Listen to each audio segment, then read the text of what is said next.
Welcome back. Every Tuesday afternoon, we shine a spotlight on the biggest stories all about women in sports. And today, we are starting with the news Indiana Fever fans have been waiting for. As of a few hours ago, Caitlin Clark has been cleared to return to play. Clark has missed 5 consecutive games with a groin injury, and before that was out with a quad injury. But today, the Fever confirmed she will be available for their game against the Golden State Valkyries tomorrow morning. And again, you can watch that game at 11 a.m. right here on Channel 8. And then tonight, we get to find out which teams our WNBA All-Stars will be playing on. Your 2025 captains are Caitlin Clark and Nephesia Collier of the Minnesota Lynx after they both received the most All-Star fan votes. Now these two get to choose their roster for the All-Star game, which will be played in Indy on July 19th. And here's the thing, they've actually already picked who's going to be on their teams from the list of this year's All-Stars, but the rest of us get to find out tonight at 6 p.m. on ESPN. So there are 8 starters the two captains picked from. That includes Clark's teammate Aaliyah Boston, Dallas Wings rookie Paige Beckers, and last year's captains Asia Wilson and Brianna Stewart. All-Stars are chosen through a mix of fan, media, and player votes. The starters were announced at the end of June, and then chosen by the W's 13 coaches and announced just this past Sunday. Here are your All-Star reserve players.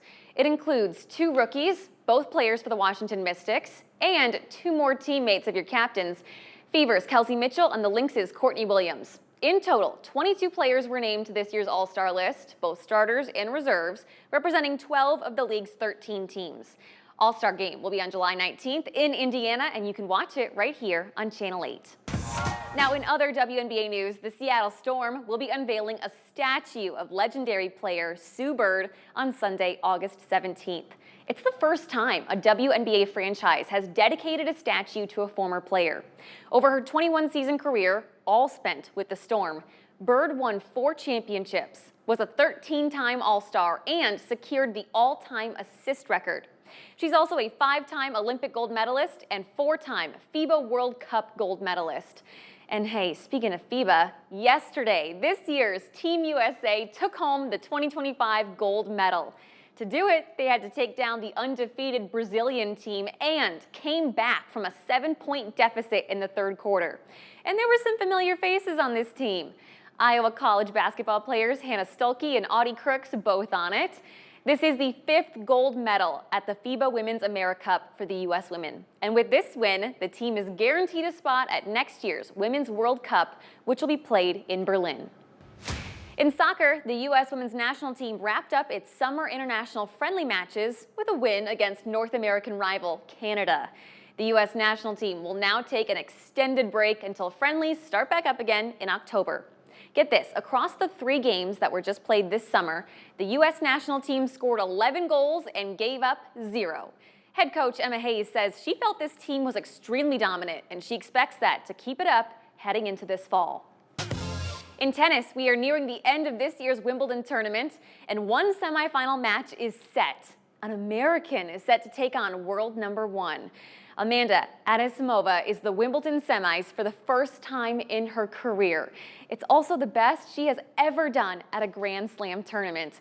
But to get to the finals, she'll have to get through Aryna Sabalenka, the world number 1, who has made it to the finals in both Grand Slams earlier this year, the French and Australian Opens. Now, the other 2 women's quarterfinal matches will be played tomorrow morning starting at 7 a.m. Central Time, and all eyes will be on Iga Swiatek, the former world number 1 who's had a difficult season this year, but she is showing signs of her previous dominance so far in Wimbledon. Finally tonight, we turn to track and field. On Saturday, Kenyan runner Beatrice Chebet became the first woman to race 5,000 meters in under 14 minutes.